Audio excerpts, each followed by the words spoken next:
Chapter 9, The Rama Man. July began very busily, full of emotion and happenings.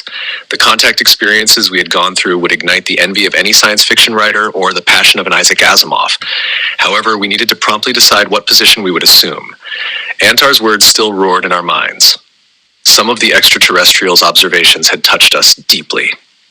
You have the opportunity to consolidate a marvelous future and guarantee an age of great accomplishments. Up to this moment, we have accompanied you and given evidence of our peaceful intentions. We want you to help your people to attain your collective freedom and conquer the limitations that imprison you inside yourselves, stopping you from seeing what there is all around. You will end up by drowning in the mud of egotism or getting lost in the treacherous labyrinth of ignorance if you do not react in time.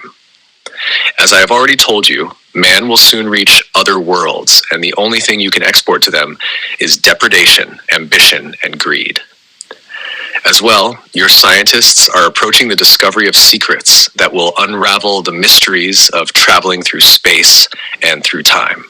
In the hands of beings who are lost inside themselves, this knowledge would be a terrible risk to the stability of other humanities, as well as to the natural continuation of this universe. None of our extraplanetary societies are interested in a relationship with what the human race represents at this moment. Just the contrary, for man is an immature creature as well as dangerously unpredictable. We sincerely hope this picture will change for the well-being and harmony of this solar system and the whole universe. You can accomplish this change and much more. If you accept, we will help you. Those words were very serious and weighty for a bunch of kids. After days of little sleep and much thought, Sixto, Juan, Mito, Henrique, and I finally decided to accept and continue. We believed that Antar was quite right and that this was a unique opportunity. There were a lot of things to learn and a lot to accomplish. Our group fervently wished that man could improve his life and that somehow violence, hunger, and misery would stop afflicting humanity. And if it were somehow possible to cooperate in this transformation, we would do our utmost to make it happen. Sixto, myself, and the others in the group that had had that unusual physical encounter held a meeting with all the participants of the contact activities to tell them what had transpired. We discussed whether the activities should be continued and told them in detail of the offer that the guides had made. For several hours, the group discussed all the implications of agreeing and finally unanimously decided to accept the extraterrestrials' offer. We were bursting with happiness at the thought of resuming our work again and of what would come of it. We laughed and joked over what lay ahead of us. But finally, I drew their attention to the seriousness of our commitment and asked them for a minute of silence. The extension and responsibility of that moment had totally escaped our perception. Only afterwards did we decide to communicate with the guides in order to tell them of our decision and wait for their response. Juan pointed out that we were beginning a new phase in our relationship with our guides. What we would have to face in the future would probably not be easy, so we agreed on a commitment to stand together, come what may. The feeling that something very special was going to happen was shared by all. It was a magical moment. We reestablished communications, and the guides set another field outing for July 6th. It was a general convocation. Everybody who took part in the contact group should be present, including my mother, Mochi. As usual, Sixto and I, Juan, and a few others arrived earlier than our appointment, not only to have more time to organize things, but also to check that everything was all right at our meeting place. Mine was situated near a police customs post on the South Pan American Highway, and we might have any kind of unpleasant surprise or undesirable visitor, so we had adopted the habit of checking the area before an encounter. This time it was not different. We arrived a few hours in advance. Well equipped and already used to the journey, we started walking to the usual place, the mine. On the way, we remembered the time when Sixto disappeared suddenly from the group without warning. We remembered how curious it had been and how different from the time of Oxalk's projection when the strange interdimensional door was seen. It was already night, and we had reached the place when Juan called our attention to 3 circles of light on the ground in front of us. The lights came from the ground with no apparent source of projection. They were perfectly circular and equidistant, forming a perfect triangle. Telepathically, Paco received the message that we should all stand inside the circles, which we did immediately. Although it was tight, for I remember well there were 7 of us, we maneuvered ourselves so that everybody could stand inside them. Slowly, a strange sensation took hold of us while a kind of bright mist formed around us. It was like bluish smoke that sent off a fluorescent light with strobe effects. I could not quite understand what was going on. For the first time, we were surrounded by that strange mist, and something was happening to us. There was a different odor in the air, like the perfume of roses. I felt very dizzy. Suddenly, everything stopped, and the mist vanished as quickly as it had come. We could hear nothing but the silence of the night and the squeaking of the bats. The night was as calm as when we had first arrived. We looked at each other in astonishment. It took us a few minutes before we could speak again. We exchanged impressions on what we had felt and realized that we had all experienced the same sensations. At that moment, we saw the headlights of cars approaching at a distance. Still a little agitated over what had happened, we welcomed our companions. Paco excitedly told all the others what we had just experienced. They listened attentively, and at the end of the narrative, they all agreed that it must have been a sign. The group completed the last part of the journey on foot, talking about the incident. It was quite a large group that day, around 20 to 25. After some time, I noticed that Sixto was not near us. Immediately, I remembered that time when he had been transported to a place away from the group. I hurried to find him among the other participants. Marina, his girlfriend at that time, and his wife now, had already been looking for him for some time. We went on searching together. When we walked behind some dunes, we saw Sixto between 2 hills and ran to him. We were surprised to see that a Zendra had opened again, and Oxalk was in front of it. Marina, fearing her boyfriend would be taken from this planet, ran towards him shouting hysterically. I stayed behind, frozen, staring at the scene. Oxalk noticed Marina's presence, and she was suddenly lifted into the air almost 2 meters above the ground. Sixto was frightened and did not know what to do. Marina was pale, paralyzed with fear. I did not know whether I should go and call the others or run towards the 2. A few seconds later, the girl was put down on the ground. This time she stayed where she was. Sixto ran to her and held her. Then Oxalk insistently signaled Sixto to follow him. Sixto let go of Marina, but was reluctant. Mentally, he felt that the guide was summoning him, but in his heart he refused to comply. I could sense my brother's indecision and began to approach slowly in case he needed me. A few meters from Oxalk, I stopped and watched. Visibly frightened, Sixto was in a cold sweat and his heartbeat had accelerated. He could not move a finger or take a step. In that absurd mental chaos, a word was insistently repeated in his mind. Come! He knew that Oxalk was calling him. My brother tried to master his fear and reason. He was being called to enter a Zendra alone, and that possibility frightened him. The ignorance of what might happen mixed with images of dozens of science fiction films that we had seen when we were kids, in which the extraterrestrials were always portrayed as villains who wanted to conquer the Earth and took humanity by surprise, in most cases with disastrous results. Slowly, his legs weighing tons, my brother walked towards Oxalk. The guide turned and entered the light. When he saw that Oxalk was leaving, Sixto thought that the guide had given up waiting for him and that he had lost a great opportunity to have a memorable experience. He stopped for a few seconds near the Zendra, and I could see that he was still in doubt. He looked at Marina and signaled to her to be calm and not to worry, for everything would be all right. He waved to me, and I signaled okay. Looking at the light, my brother breathed deeply and slowly disappeared before us through the wall of energy. As Sixto advanced into the light, he felt he was losing weight. He felt dizzy and sick, like when he had been in the circles and his skin stung with the oppressive heat. Besides all this, there was a strong pressure on his forehead and neck. Little by little, the light became so intense that he had to close his eyes. He saw Oxalk in the light. Sixto was very near him when the guide began to communicate. With gestures and movements of his hands, Oxalk established direct mental contact. He never opened his mouth except to smile once in a while. Both minds had established a circuit of telepathic communication. Oxalk persisted in saying that he should not be afraid and that everything was under control. The encounter had been very carefully prepared so that the experience would be successful. It is important to remember that the Zendra is an energy field, an interdimensional door that allows travel from place to place without the use of vehicles. Those doors or energy fields are like tunnels of light that crisscross the universe. Due to its high technological development, the Zendra can open a dimensional passage crossing planets and dimensions such as space-time.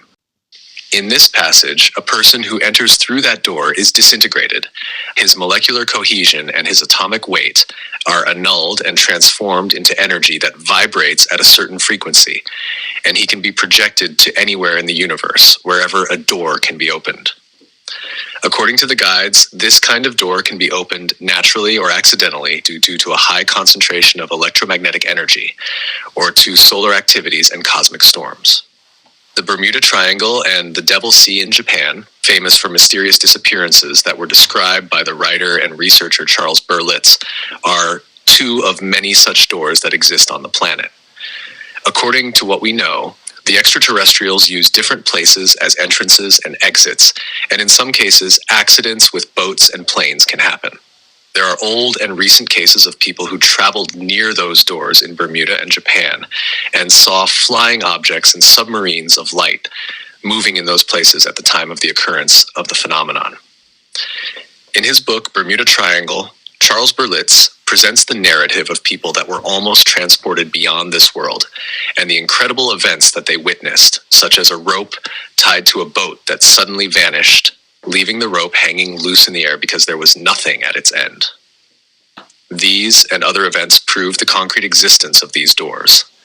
Sixto did not feel upset anymore. Oxalk mentally asked him again not to be afraid and said that the modification that they were undergoing would soon be completed.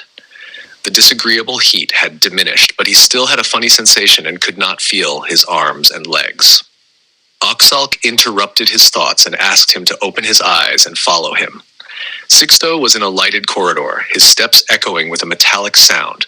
He was even more surprised when, at the end of the walk, he reached an exit.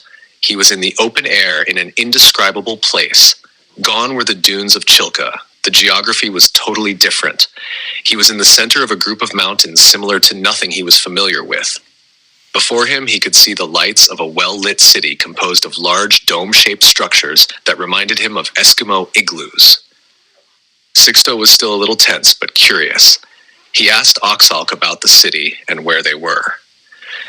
The extraterrestrial answered that it was the well-known Crystal City, the metropolitan center of Morlin, or Ganymede, as the biggest moon of Jupiter is called on Earth.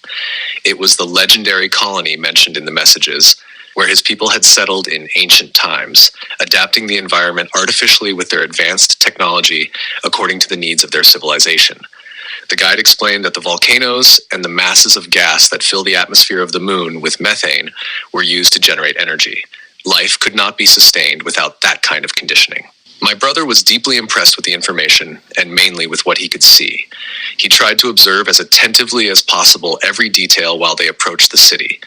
He knew that an opportunity like that would not be repeated, so every second, every image was precious. Oxalk told him that in the past, the first groups that had come to the solar system used primitive, slow means of transport. A journey took hundreds of years to reach its destination. Only the descendants of their first expeditions had the opportunity to reach our system. The Orions left for space thousands of years ago in search of a means to allow the continuation of their existence. Although they had already saved their ancestral civilization from extinction and achieved a high level of cultural and technological development, their world had exhausted its sources of subsistence. Quite an understandable reason for the undertaking of such a risky enterprise as an interplanetary journey. So their second arrival in our solar system was aimed at the extraction of certain minerals that were exhausted in their world of origin and at the search for survivors from the ancient missions. In the planets near their native world, the ore extraction was being done gradually and in orderly fashion to meet domestic needs. But due to the existence of new and scattered colonies, new sources of supply would be necessary. In this case, a solar system and the other moons of Jupiter, Colonia, Callisto, Anatia, Europa, Anet, Io, as well as Morlan, Ganymede, would supply it amply. Sixto was fascinated with what he could see around him. It was far more beautiful than any of the science fiction films. Oxalk went on, saying that the government of Morlan was in the hands of a group of 12 governors called the Minor Council, consisting of outstanding personalities in the community who, throughout their lives, proved to be able to cooperate in the destiny of the colony. According to the guide, Morlan was transformed into a colony by the effort of two great persons, Ramanes and Oxal, who had been responsible for the planning and building of at least 4 big community centers in the past. Today, the main cities are called Omund, Solma, Morla, and Ramanes. Their work was not only aimed at mining operations, but at biological research as well. Many kinds of plants were brought in from several places in our galaxy and were researched in agricultural centers for their eventual utilization and consumption. The biggest scientific research center in Morlan is involved mainly with genetic and biological activities, primarily for nourishment and medicine. It is called Oxal Development Center. My brother listened in amazement as the guide went on. Everything you see is the result of the work of a civilization that went through difficult situations of cultural development, similar to the ones faced by your world today. Struggles, wars, conflicts, separation, egoism are part of the maturation process of a society. However, if this phase is overcome, the conditions for a favorable life full of accumulating benefits will be attained. Otherwise, it will mean gradual self-destruction. You are what we call Ramamon, an intelligent being that sees and understands things the wrong way. Instead of striving for the understanding of the phenomenon of life and its consequences, you spend your days in an endless struggle for survival. You try desperately to survive, but without knowing why you live. It seems clear that you don't look for an immediate death, although the number of definite or potential suicides indicates that life has no meaning for you. You die of illnesses that are born in your minds as silent evidence of a repressed, painful existence. It is really difficult to live without understanding the meaning of one's own existence. It is a nightmare of continuous surprises and sufferings, especially if the rules of the game are in the hands of others who also ignore its real meaning.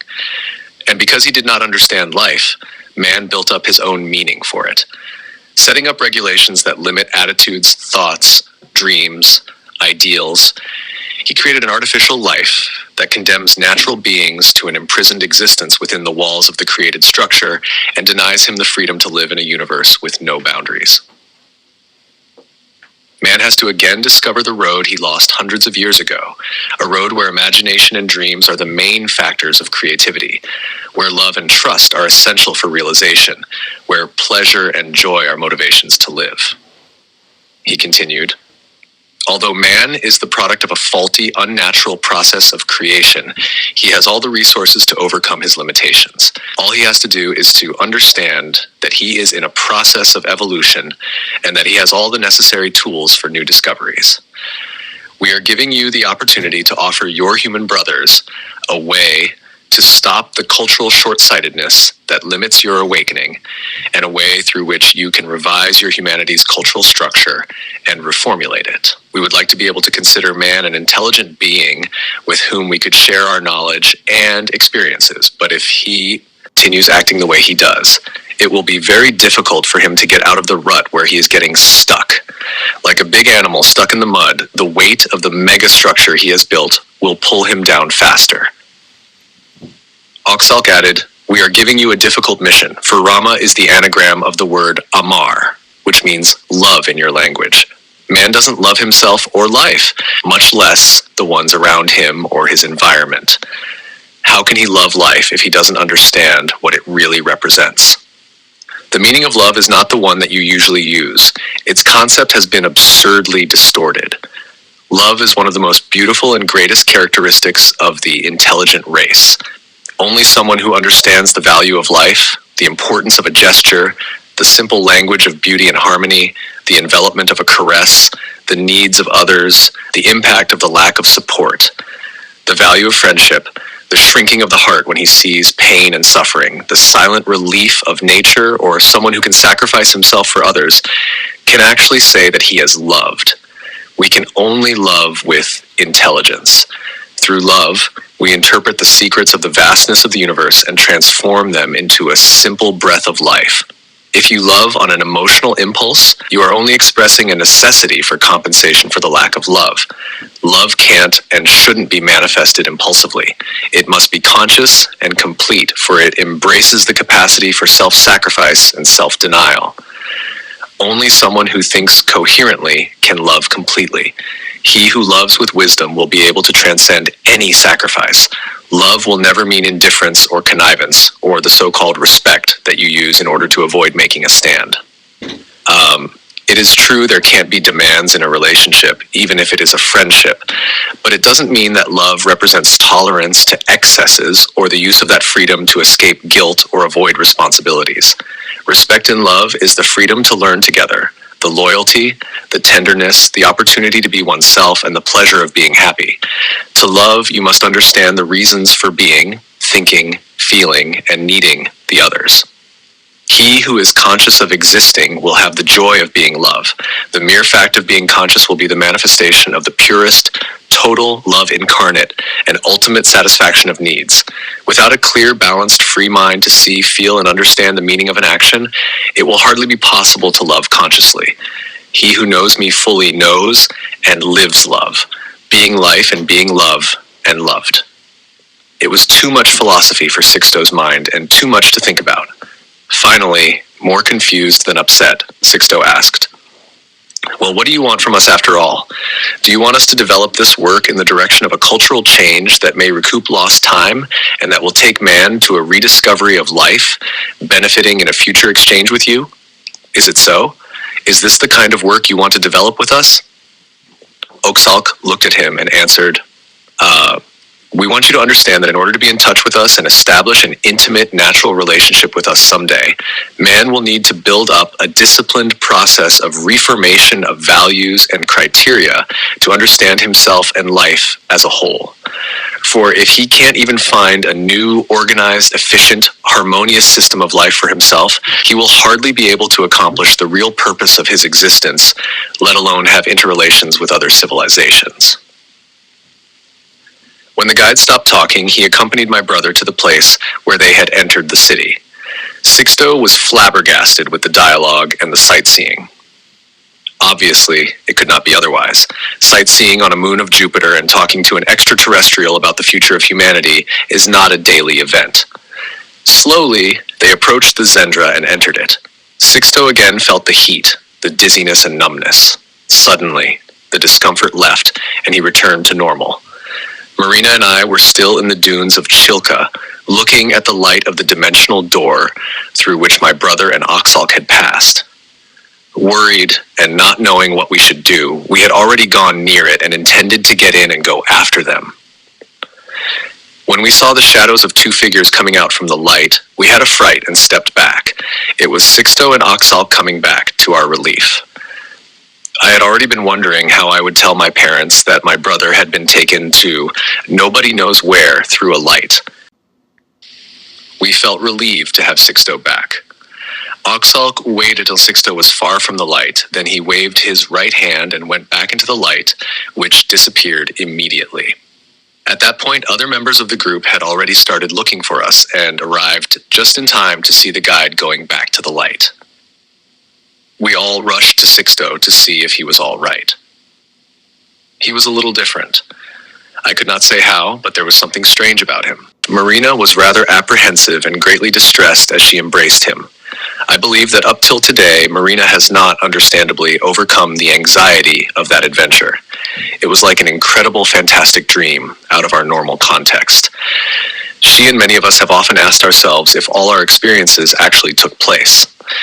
On the other hand, I also think that Marina has blurred this and other experiences in her mind, which seems to be a frequent phenomenon among us. During all these years, I have noticed that many experiences have totally vanished from our conscious minds, mine included, as if it were purposefully planned. All the noise attracted Mochi and Rose, and they wanted to know what the commotion was all about. Recovered now from the fright, I told them about the meeting with the guide and all we had seen. Marina interrupted the conversation, calling my mother, who immediately went to Sixto, and upon seeing him, gave a cry of alarm. We approached Sixto in silence. His features had undergone a slight change. His eyes were definitely slanting. His features had taken on a Mongolian aspect, and he was unshaven, as if he had been away for several hours. How was it possible? To our great surprise, my brother told us that he had traveled with Oxalk to Morlin through the Zendra, that the journey had taken a few seconds, and that for several hours he had been walking and visiting parts of the Crystal City. Although he had been absent for about 15 minutes here, he insisted that for at least 6 hours he had walked and talked with the being in Ganymede, a little more than 640 million kilometers from Earth. In his statement, he told us what the guides thought of the terrestrial being and instructed us in the concepts of the Ramaman. He assured us that from now on we would have to face the difficult task of making the world realize the necessity of a new consciousness about love. According to him, we had received a new task, a mission, the Rama mission.